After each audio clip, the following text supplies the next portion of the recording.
Hey guys, welcome back to the channel. We review anything and everything. And here is the review I do not want to do. Why? Because it's so much. So this is obviously Marvel Legends, but this collection right here is known as the X-Men 275 line. And the reason why it is known as that is because there is a famous cover issue from way back in the days. I want to say it was in the 90s of issue 275, where, and hopefully I'm saying that right. I'm hoping I don't got the issue wrong, but I believe it's 275, where you have all of the X-Men, at least 7 of the X-Men, all wearing the same type of outfit. These kind of uniformed yellow X-Men costume type of setup. And you have on the back sides of it, of the cover, you have, I'm going to try to post a picture if I can find one, of that cover. And I'm going to insert that right about here.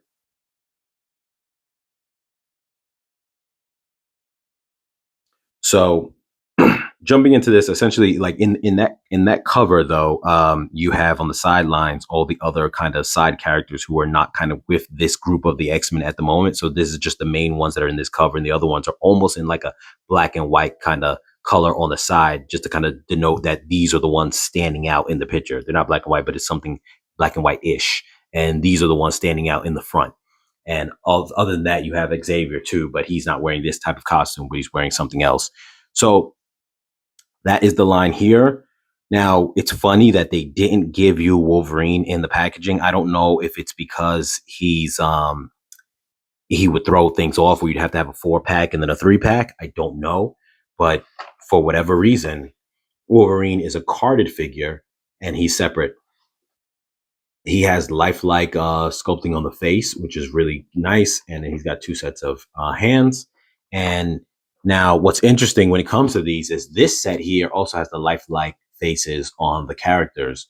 But for whatever reason, it's like they kind of skimped out here, where these ones are decent, but they're not like that lifelike quality on the faces the same way as this top set is in the Wolverine package. Now, normally I like to keep everything carded. I mean, the carded ones with the clear plastic, I like to keep them unopened and keep them inside the box. But in this case, I am most likely going to open him up only for the fact that I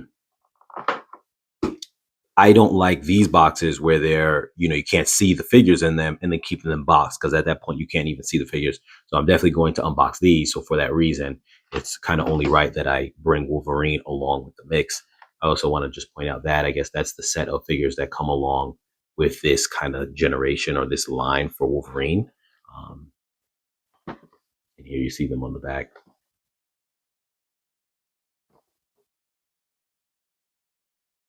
Here you see Wolverine. Wolverine suits up with a new X-Men team to take on the world's greatest threats to mutant kind. Like I said, this is the lineage that comes along with him. I just think it's very weird they put him separately. I don't know if they just thought they can get more money out of him separately. Maybe that's what it is, rather than throwing him into the mix. I don't know the reason why. He's definitely one of the best X-Men figures. And as I was mentioning in a previous video, how I did the Bonebreaker Wave Wolverine Heated Claws review, and I mentioned how I originally was going to buy that one. Then almost like a couple hours later, I saw this one available and I purchased this one. He looks great in himself, in of itself, as a figure just to have as a lone character. But obviously, if you're going to get the 275 line, then you need to throw him in it. So, because he's got to go along with it. Now, with that being said, he's a great Wolverine figure, like I said, on his own. Do I think he's a great, what am I looking for? Like the figure that's going to be your mainline figure?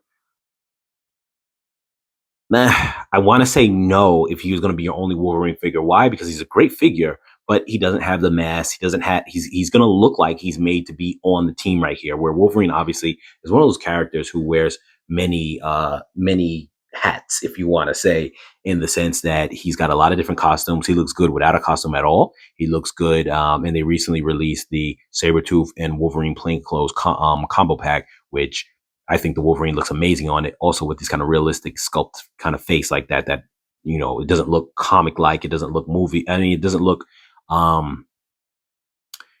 cartoony like the animated one, because they do have an animated line as well, but it looks more like a realistic sculpted face similar to this one. They put that one on that one. And my point just to say is you've got your Wolverine where he's in plain clothes. You got your Wolverine in this X-Men outfit. You got your Wolverine in his regular yellow outfit that was, traditional to when he first came out. He was wearing yellow outfit when he first gets appeared in the Hulk comic book, which later on, that one was modified to look more of the way it does now, where it has the longer ear, mass ear pieces, but generally it still came from that original concept design. Then you have the brown outfit one. So you got all these different types that Wolverine has. But like I said, if you want a default Wolverine, I would say for your collection, he's got to have a mask. He's got to either be in his traditional yellow suit or maybe brown suit, but he's got to have a mask. And obviously this one doesn't have it. So I digress, but simply, I think that this is a great Wolverine. I don't think he's great for that kind of situation. You can see the claws here, but he's a great Wolverine. Here we're going to look at this set here. Here you got Storm, Forge, and Jubilee. Storm comes with 3 sets of hands, which I think is nice. A good amount of accessories for her: regular hands, fist, and then lightning hands, which I think characters like that just always need to have some kind of display of their powers. I think it's sad when you see some figures don't have that. I recently purchased a Cyclops, I think is from the Astonishing X-Men, who he doesn't have a blast effect, which I think is kind of, I will review that character later on, but I definitely think it's a big negative that characters who have effect powers are not coming with some kind of effect ability.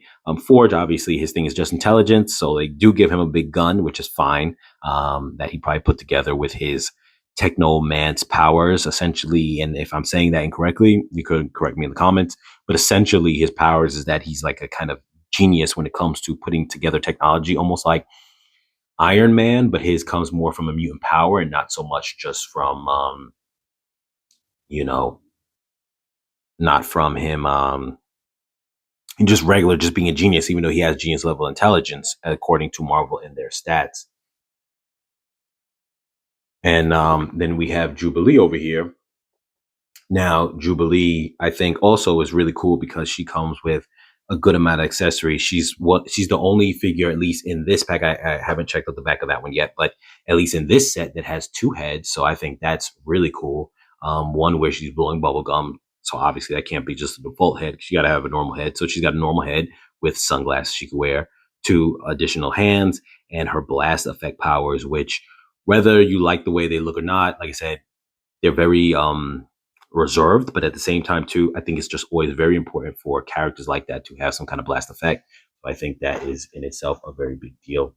Let me change the angle of things a little bit because I know we can't see the box all that well. Okay, you guys, now you can see things a little bit better. Sorry about all the additional background stuff, but obviously at this point, anyone who is familiar with the channel already knows I have fish tanks in the background, little plant to the side, and a few other things going on. So as I mentioned, these accessories that come with everything, I think that it works out very nice. I'm just going to zoom in real quick since we're just still focusing directly on it. I'm going to zoom in and out as I need to. Now here goes the box art of that cover, just that portion of that cover that was covering those characters. And then when it comes to, before I jump into this one completely, you can see here that that is the cover on the other side of the cover that shows those X-Men. Obviously, the only person you're not getting in that cover piece is Wolverine, which like I said, I don't understand why they did it like that. But now, look at that, 60 years of X-Men. I'm assuming they're referring to X-Men and not just Marvel in general. Now jumping into these characters here, Gambit, Banshee, and Psylocke. So we have the realistic faces on this. We're just going to jump into the back to see the accessories. Now, Gambit has a good amount of accessories, and I really like that. He's got 2 sets of hands. So he's got And it's a way for you to, I think this, okay, if I'm not mistaken, this hand right here, I don't think comes with the card. You're just able to slot the card in between his fingers, I think, but I could be wrong. Obviously, he has a hand that has the cards attached to it, and he's got his regular fist hand, and obviously the other gripping hand there. His face looks really good inside this. Though we're used to seeing, Gambit was traditional outfit with his trench coat, but at the same time, too, I think there's just a great value that you're getting all of these figures in both of these ones. Relatively, the base price is somewhere about $50, to be honest with you. So at that point, it's almost like getting a free figure. Now, if you can't find it that low, it is what it is. I still think that if you got this at the price of below $75, it's still a good deal in that you're getting three figures, which normally go for $25 each. But with that, there is the fact that, well, they're all getting mostly kind of, I'm not going to say retooled the same body, but for the most part, they're similar outfits, this and that. So you might look at it as it's not worth the equivalent of a full figure price per each one. But like I said, they do come with some decent accessories, some of them. So I think that's pretty cool. Like I said, Gambit has good accessories. I think that Jubilee has really good accessories in terms of quantity. I think that Storm's accessories are decent. They're not super great, but they're decent, at least about equal to Wolverine's. Banshee here, he's got a changeable head. He's the only one on this set that has a changeable head, like how Jubilee had on the other one. He has his open hands. So obviously, because of the way his powers are, you wouldn't really be able to reflect, what that would mean. But in terms of him screaming necessarily, but he also has those little wing pieces. So if you want to consider those accessories, you can. He's got some nice face detail, a calm face, and then a screaming face for when he's using his powers. And then Psylocke obviously is another one who has a good amount of accessories. She's got two sets of hands. She's got a psychic knife and a psychic sword. And that sword has like a swivel energy effect going around it, but that's can be separated. So you kind of have two pieces there as well. So, like I said, this is unfortunately for me, there's going to be a bit of a long review because I am going to unbox it, and I'll try to just run through the characters as quick as I can because I know that this is going to get long and I don't want it to drag out too long.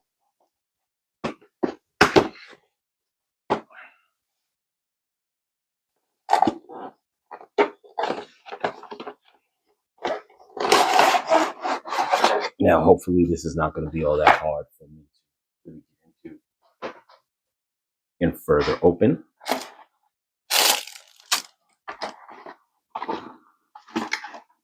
See how things are set up here.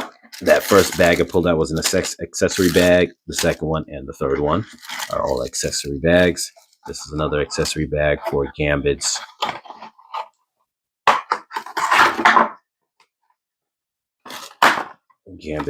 staff. Here you have them all nicely wrapped as well. Like I said, I'm going to try to go through things very quickly. So don't mind if it feels like certain things feel a little less complete.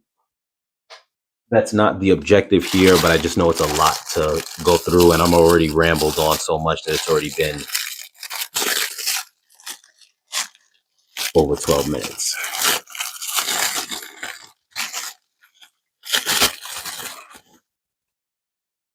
So like I said, some people might view it as, are they getting a good value because you're getting characters who are almost all wearing the same thing? But then on the flip side of it, you are getting a lot of characters. So for the money, so you could look at it two different ways. I'm not going to go over articulation in all this, to be honest with you, because it's just going to be a lot. You already are familiar with Marvel Legends articulations. Now, the Gambit does not have, he doesn't have pegs. He's pegless, as the term goes, I believe. So that's pretty cool. Yes, you can see here, like I mentioned before, the card is not in his finger, so you can have him like that without having the card in his finger, so it's not attached. Only one of his accessory hands have been attached.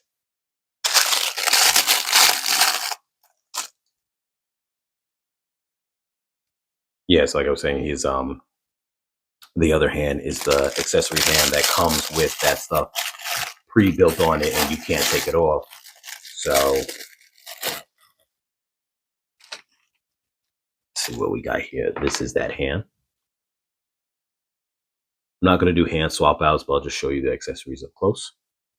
I'm sorry for that. Here is his little pouch, his man purse. I don't know why he has this, but I guess he had it in the comic. But it's just very odd to me that he has that, to be honest with you.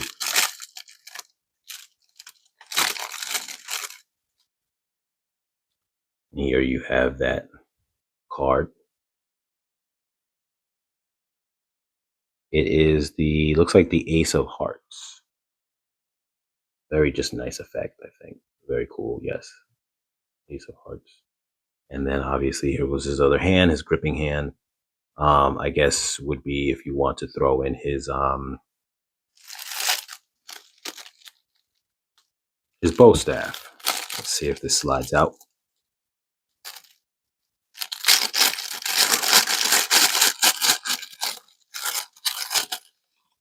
Okay, here we go. Be careful with it because it definitely looks like it could break very easy.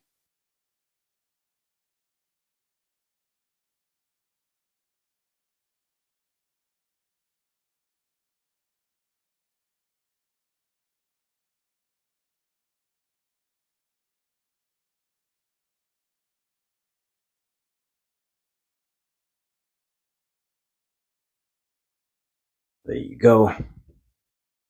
Gambit. Definitely a very cool character. Look at the hair, the detail in the hair. And there's a few figures now. Like I said, this line, at least half of this line, the Wolverine figure, the newer Wolverine figure from the Wolverine Sabretooth pack.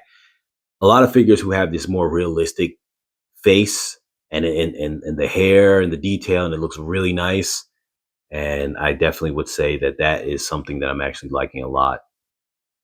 There's nothing wrong with the more comic accurate type of ones as well, but I definitely liking this a lot. Now, I want to also say too that when I was actually purchasing this, I was debating between getting this in the newly released X-Men 97 wave, which they have wave 1 and wave 2, essentially about 5 figures per each wave.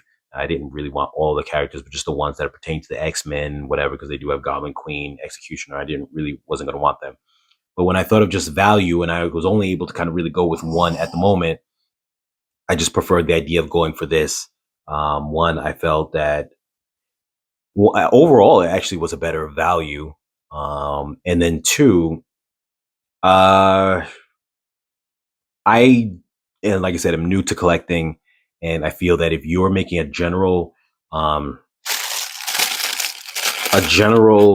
collection of figures, you'd rather them be either more comic accurate or more just like with a realistic face and not cartoony if the rest of your collection is not that, unless that's just either the only collection you're focusing on or it's an extra collection, then that's cool.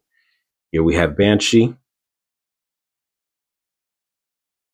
Get these feet. Look at that. He's, like I said, with a realistic face, so you see the detail in the hair. Realistic sculpting on the face. Now, one thing I've seen, the body framing, I think on all these characters are roughly the same. So that's where they save money. So that's where some people, like I said before, might have an issue with saying, well, you know, yes, it's less than the price of 3 figures, which is $75, but you are essentially paying for the same character. And to some degree that is true, but then also is the fact that it's still a bargain. You're still getting 3 characters for the price of roughly about 2. It's still a bargain, in my opinion. Now, these little wing pieces, some people had a fault with the fact that you got these pegs here and these things are here, and they don't come off. So this is definitely one of those kind of characters that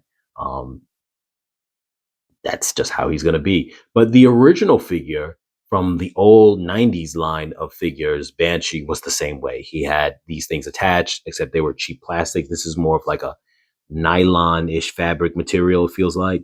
And that was always his design, so I'm not going to knock him for that. You know, I'm not going to knock him for that. Some people might, but I don't.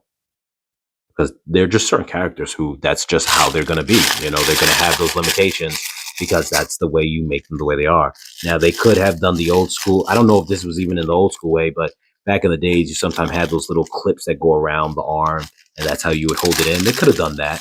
And I'm sure a lot of people probably would have thought that was cool, the clip there, and maybe the clip around the leg.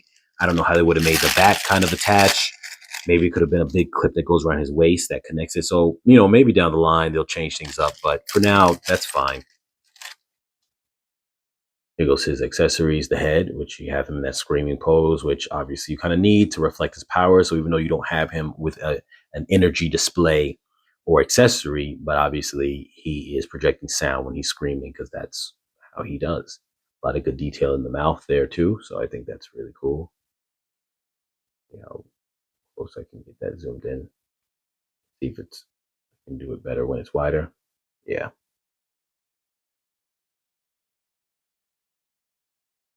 When you get real close with these things on the camera, they get those kind of like gritty, pixelated look, which is funny. It's just that you could see the little details of the paint, but that's not really how it looks when you look at it in person. So yeah, that's just interesting. But there you got his hands.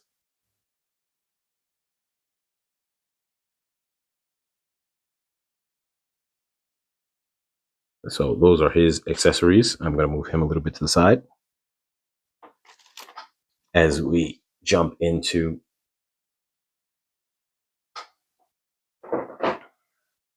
Psylocke.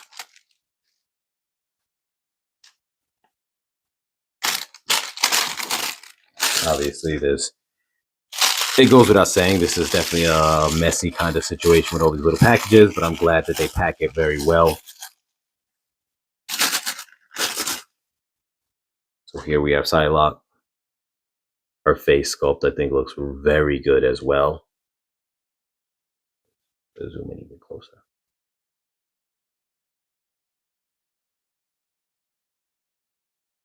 Very good. Very nice hair sculpting as well, too. So, yeah, now I think I've heard other people say that she shares the same body design as Storm and um, Jubilee. I don't know how true that is. I'm looking at the box right now. I'm sorry, you guys. My head off to the side. Just trying to compare, but I guess when I get the figures out, I'll be able to compare a little better. But I don't know how true that is. That's another thing, like I said before, about them saving. So that's what they kind of probably did. The men have the same sculpt, at least these two guys, and then the women have the same sculpt. So at that point, you're just kind of like reprinting, and it saves them. But with that being said,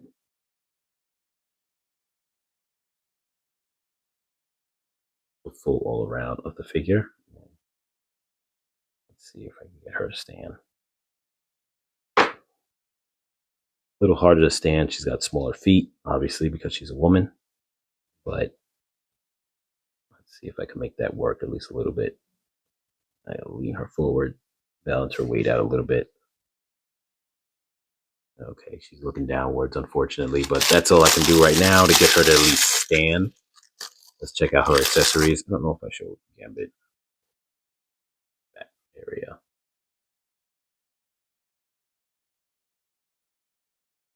What's interesting is Gambit actually stands a little taller than Banshee, even though the body designs, in theory, are the same. As I look closer, I feel like his legs are actually a little longer than Banshee's. I don't know. That's what I feel like I'm picking up right there. I don't know if that appears on the camera. I mean, I feel like that's the point at which he's a little taller, but I could be wrong. But they do, when they're standing next to each other, he's a little bit, not by a lot, but a little bit taller. But anyway,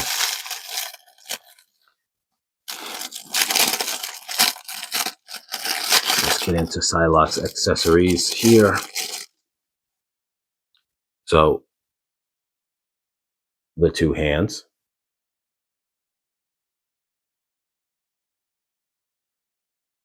A fist and an open palm for her to use her psychic knife ability. I would assume you just kind of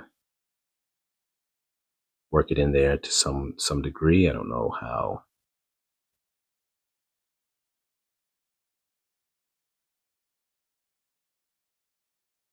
Would it go around her fist? Let's see. Is it around the fist? I'm not sure. Maybe, yeah. Looks like it'd be like that. So if she had it on her fist, it could be like that. For a psychic knife. This right here could just be a chopping hand. I'm not really too sure. You could probably kind of squeeze this thing on there as well to some degree, but it's really made for a sword. But I think it's very interesting. I'm not too familiar with the more modern take with the comics, but her sword, back in the day, she used to not have a sword, and I think her sister had the ability to do a sword, and she just had the knife. But this sword, even though it gives you the clear, kind of translucent, kind of material to it to make it feel like psychic energy, but at the same time, it's such a solid shape of a sword. Like I said, I'm not familiar with the comics lately to know in modern times if that's how she did it. I would have imagined that it was just simply just long extended energy, and that was it. I think her sister used to have it like that too, just long extended energy similar to her knife. Anyway, so let me try to put them out of the view a little bit, because when I open up the other, I'll just put them to the side. What's going to happen is the camera's going to keep trying to focus on them, and I don't want to mess up that whole thing. So we're going to put them off to the side, put their accessories off to the side.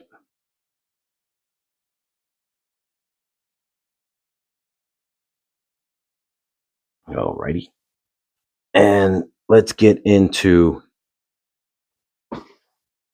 this next pack. We are now halfway there. And I can already tell that I've rambled on so long that we're already over 25 minutes into the video. So once again, I apologize for that, you guys.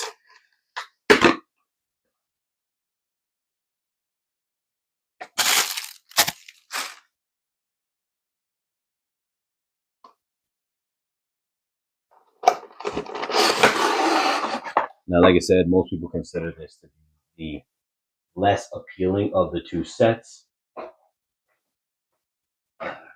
Move the box over to the side. Less appealing of the two sets because, one, the face sculpts are not as realistic, and two,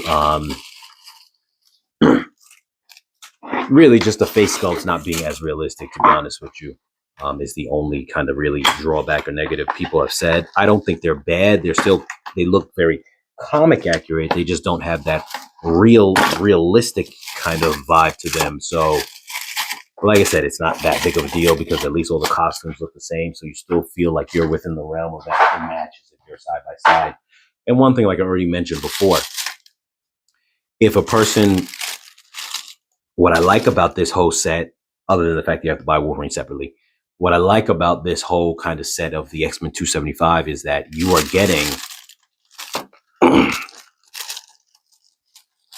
let me try to open them in the order that they were on the box.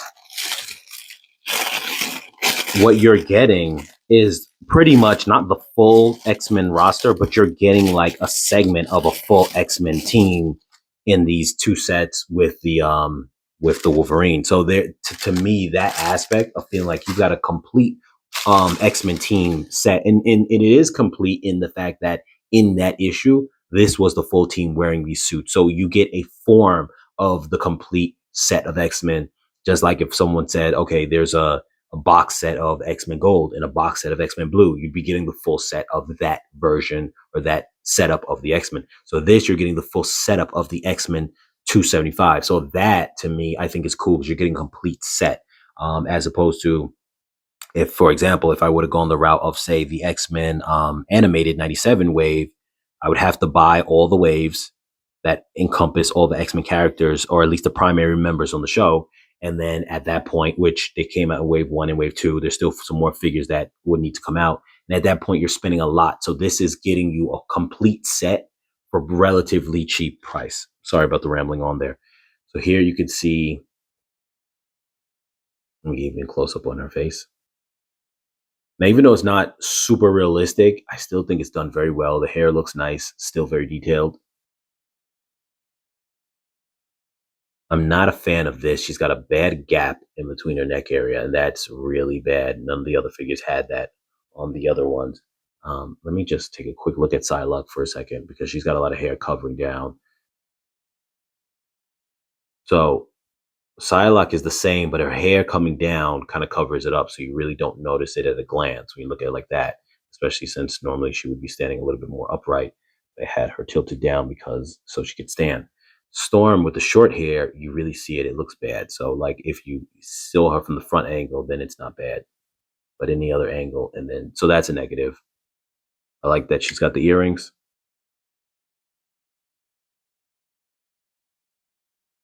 That's cool.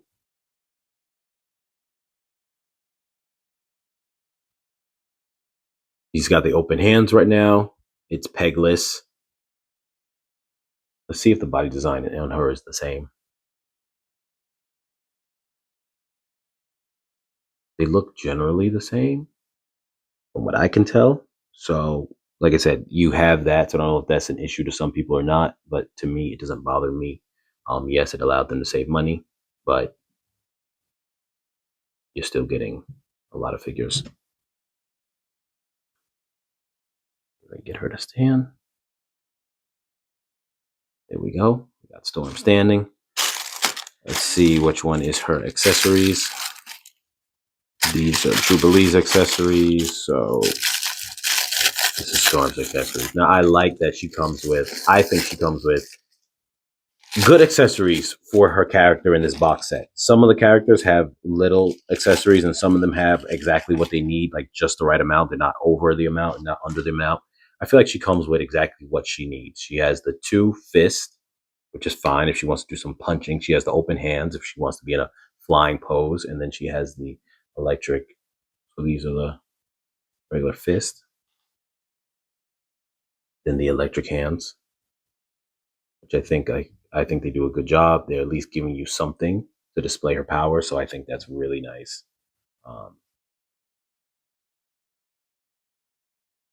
They do get a little bit mushy over here, but it's fine. Next, we've got Forge. Now, Forge, I felt, was always one of those characters that no one really. I don't know if he's from the future. In the X-Men cartoon, he was from the future. But growing up, I had his card. I used to collect the cards, and I didn't know if it said. I just assumed he was from the regular time. I didn't know he was from the future, or I don't know if that's just what they did in the X-Men animated series, and if he's normally not. I don't know. So he's pegless, generally speaking, other than that leg here, because it's a different type of leg. But he still looks cool. He has these extra bits on him, which is cool. The strap, that looks nice. You can see his face. Like I said, it's not as realistic as the other set, but it's still done well enough, I feel. It's got the trigger hand.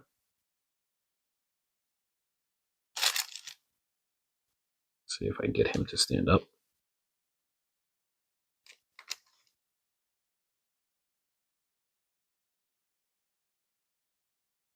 And you know what's funny, if I'm not mistaken, but I could be mistaken. I think Forge and Storm were a couple at some point in the comics, but you can post that comment down below if I am correct or incorrect. He has fist hands if he needs to go get into a fist fight. You always got to have some fist hands on your superhero characters, because when it comes down to you not having your powers anymore, getting into it, it's going to come down to the fist. Here he has his gun, which he's always had a really big gun on him, similar to Cable and Bishop and all the rest of them. So this was kind of like one of the, just one of those ways of just giving him something that fits him, that suits him. So there's nothing wrong with that. Sorry about the focusing.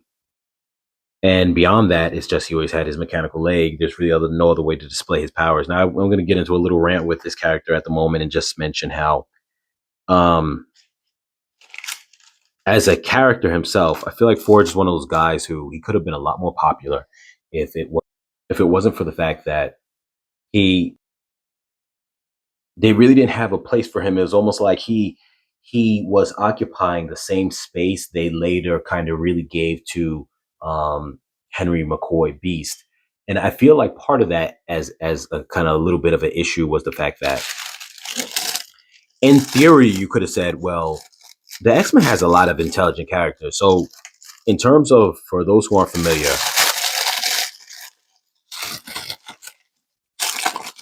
Marvel statistics go from 1 to 7. And when it comes to intelligence, a 5 is considered genius level intelligence. Now, characters like Iron Man have that genius level intelligence of 5. So when it comes to the X-Men, Forge has a 5, Beast has a 5, genius level intelligence, and Xavier has a 5. So if you got 3 members on the X-Men alone who've got intelligent 5, the difference is they all specialize in different, very unique areas. Well, Beast is very much more, I think, on the study of, like, obviously, like, biology and things of that sort. I think Professor X is somewhat similar as he studied mutants and mutations and this and that. Though Beast is a little more within the realm of chemicals as well and mixing, where I think um, Professor X is not so much into that specific area. And obviously Forge is more specific in the area of technomancy and electronics and all that kind of stuff like that. And his intelligence, like I mentioned before, is mutant in nature, and not just regular learned. So I say that to say he's one of those characters that really didn't have much of a spotlight because his only power is intelligence. Similar to where Mr. Fantastic's main power is stretch, but you only focused on his intelligence, which is fine. I think the problem is because he wasn't the only intelligent character, it couldn't have been a standout feature for him where, like, they made, and he wasn't a regular character on the X-Men, similar to the way Beast was a regular character on the X-Men. So I say that to say, maybe if Beast wasn't there and Forge was the only smart character, then you really could have viewed that and said, okay, well, he's our smart character for the team. I think because that wasn't the case, what you end up having is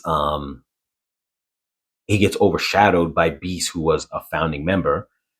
In addition to that, if they really put like that work where both of them did both of their genius stuff together, like they had to work off each other, like the yin and yang to each other, it would have been something that probably he would have stood out more. But by himself, and being that they only utilized Beast as that general smart character to do all the smart stuff, Professor X, though he is equally as intelligent as Beast, but maybe in a different field, um, his role was always his psychic ability. So you kind of left him to that.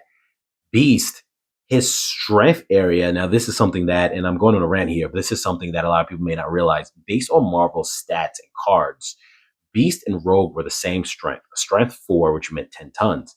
But because Rogue, that was her primary thing and far more durable than Beast, they gave him a back seat in terms of his strength, which is fine because he was able to make up for that in his intelligence. Where Forge, going back to the problem I'm saying with Forge, if you didn't, if you said we're gonna like fall back on his intelligence area, let him use one of his other abilities, he didn't have any other abilities. So where Beast could fall back on his other abilities, which was, granted, he had strength, but we'll fall back on the strength area and give it, let Rogue kind of really be the one, really the main person for the strength, at least within the X-Men animated series. With Beast, it's like we could fall back on the fact that he's got intelligence as his number one backup, but then number two, he's actually one of the most agile characters in the entire Marvel universe, having on that scale of 1 to 7 a 6, which back in the days only a handful of people had a 6. And just to read them off real quick, you had Spider-Man, you had Nightcrawler, you had Beast, you had Puma, which was one of Spider-Man's enemies, and that really was the only characters who had agility 6. I guess you could say, even though he didn't have statistics for this at the time, you could probably get away with saying Longshot had a 6 also, because his primary ability is having agility as well, along with his luck. So even if you were to say just those 5 characters, they were more rare. Agility was more rare than adamantium in the Marvel universe. But with that being said, going back to what I was mentioning, Beast had other things to fall back onto. Forge did. Sorry for the long rant, but I just wanted to get into that because I know a lot of people may not even know who Forge is if you're not really big into comics, or seeing him every now and then, not realizing why is he there. And of course, that a lot of people are going to think that. Here we're going to jump into Jubilee. Now, like I said, I haven't been a collector for a long time. I have seen some videos on these things for well over a year or more ago. But I will say it's interesting that, to the best of my knowledge, Jubilee was never a character they really made a lot of figures for, which I think is funny, only because the animated cartoon not only made her very popular, but also made her the most relatable character to kids watching the cartoon back in those days. Because most of the time when the kids were watching the cartoons back in those days, they probably weren't any older than what Jubilee was at the time, which is probably like 15 years old or something like that. She does suffer from that same headpiece problem because she has short hair. But here, because her lower jaw makes it not as bad as Storm from the side. Obviously, from the front, she's good. Get a close up of that face, which looks nice, and the hair looks nice to me as well. I think pretty detailed. It's not a realistic face, but it still looks nice. Now, her body, she's definitely shorter than Storm, so I definitely don't think this is a reprint of the body, even though they could have always just made it a reprint and downsized the scale. But she's definitely shorter.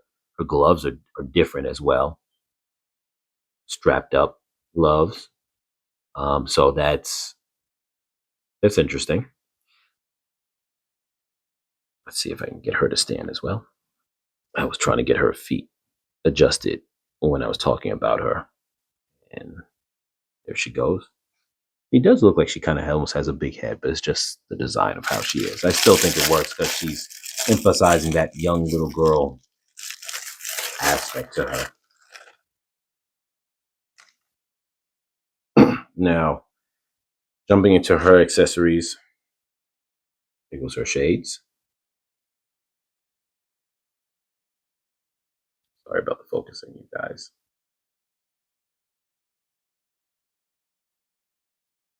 See if I can get these on her.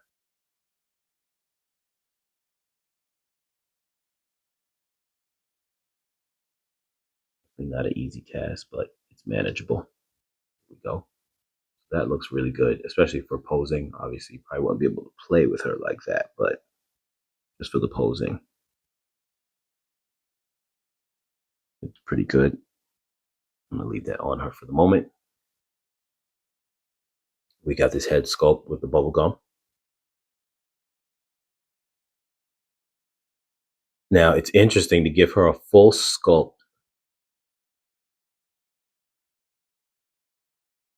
blowing bubble gum.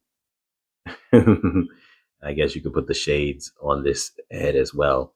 I think that's very interesting that they would do a full sculpt extra head just for the bubble gum. I don't know if someone feels that that's a waste or not. It's up to you guys.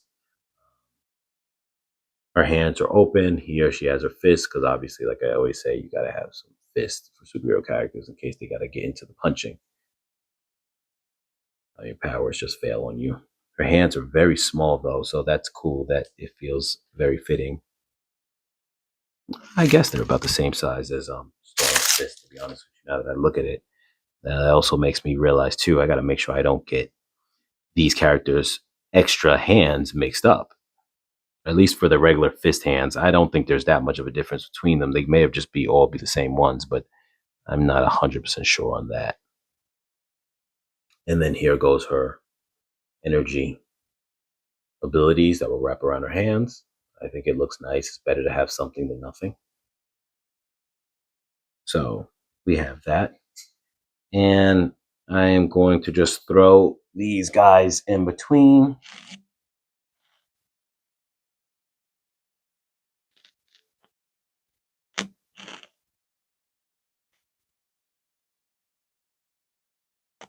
Leaving their accessories on the side at the moment.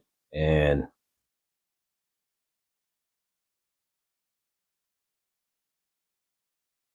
how that looks there. And I just realized we forgot one other person. It's time to jump into Wolverine. So just want to have that little image right there of these guys before I do that. See if I can just maybe put them a little bit inside the background so I have space for Wolverine without having to move everyone completely out of the picture. Move the accessories to the side over here.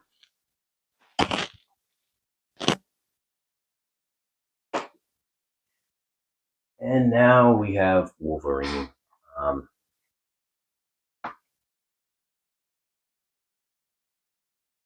Here he goes. Wolverine. So I already spoke on him, so we're just going to get into opening him up. I'm actually going to open him off panel because it's going to speed things along and because I think I'm going to have a little bit of trouble. So one thing I just want to show you guys real quick. I took a knife and just slit around here, and this was able to lift up. I just want to show you that in case if you ever want to recard your character and you save this, you can plop them right back in, open this up, slide them back in, and then you're all good to go when it comes to that. So because I may end up doing that while I store the character. There he goes.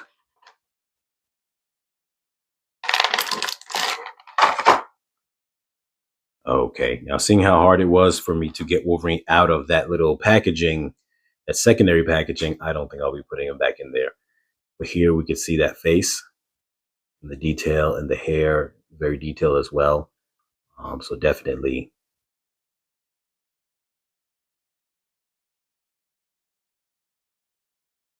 that's really cool.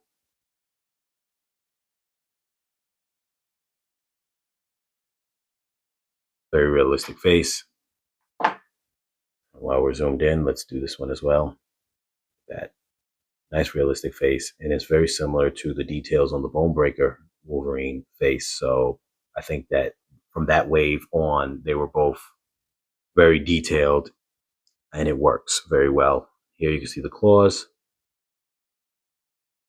They look good, but I definitely feel that these are weaker claws than the Bonebreaker ones. Just visually, how they look, but they still look decent. They don't look bad at all. Um, you can see all of them have, well, not all of them, all the men have the butterfly joint on the upper torso, and the women don't, but it's fine because they have small shoulders. Um, that's him from both angles. It's just funny that they didn't have Wolverine in it, and it's funny he's so short too. They got that accurate from. For those who don't know, Wolverine is 5'3", so Jubilee is actually supposed to be 5 feet. But then again, him and her are about the same height here, which is fine because 3 inch difference, you know, it could be negligible. He is kind of looks a little taller than her by a little bit, but her hair is a little higher up, so it's fine. Generally speaking, they're both short, and that works. They're both significantly shorter than everyone else, so that also is great. Um, I think Psylocke is 5'6", if I'm not mistaken.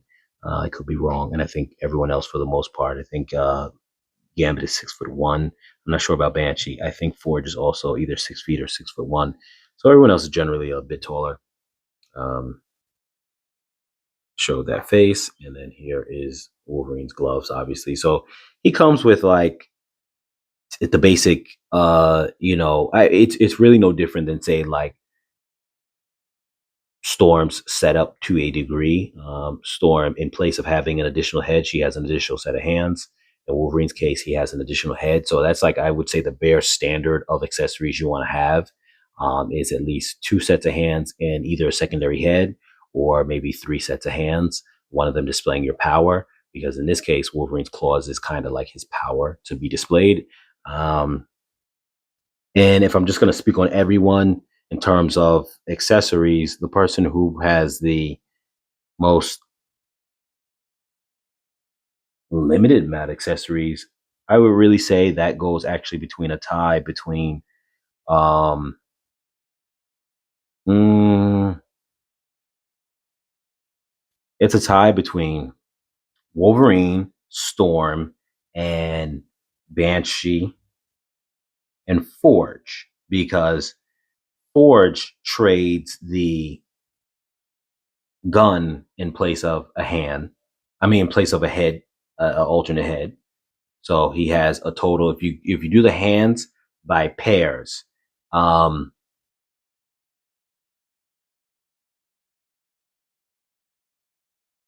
let me see. Yes, if you do the hands by pairs, and you do the head is comparable to the hand, which is comparable to like maybe a weapon accessory, whatever. So Forge would have the one pair of hands in the gun. That's two. Wolverine has one pair additional hands in the head. That's two. Storm has two pairs of hands, so that's two. And Banshee has one set of additional hands plus the head, that's two. So those ones are all the same. Gambit, Psylocke, and Jubilee are the ones who have heavy accessories. So just to point that out. So with that being said, you guys, here is the full set of them all out. Let me get them in a really nice posable setup. I think I can squeeze them all into the more tighter view. They're not going to look great in all super dynamic, but let's just kind of get them all in there.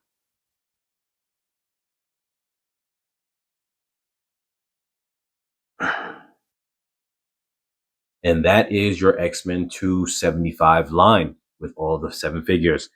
As always, you guys, like, comment, share, subscribe.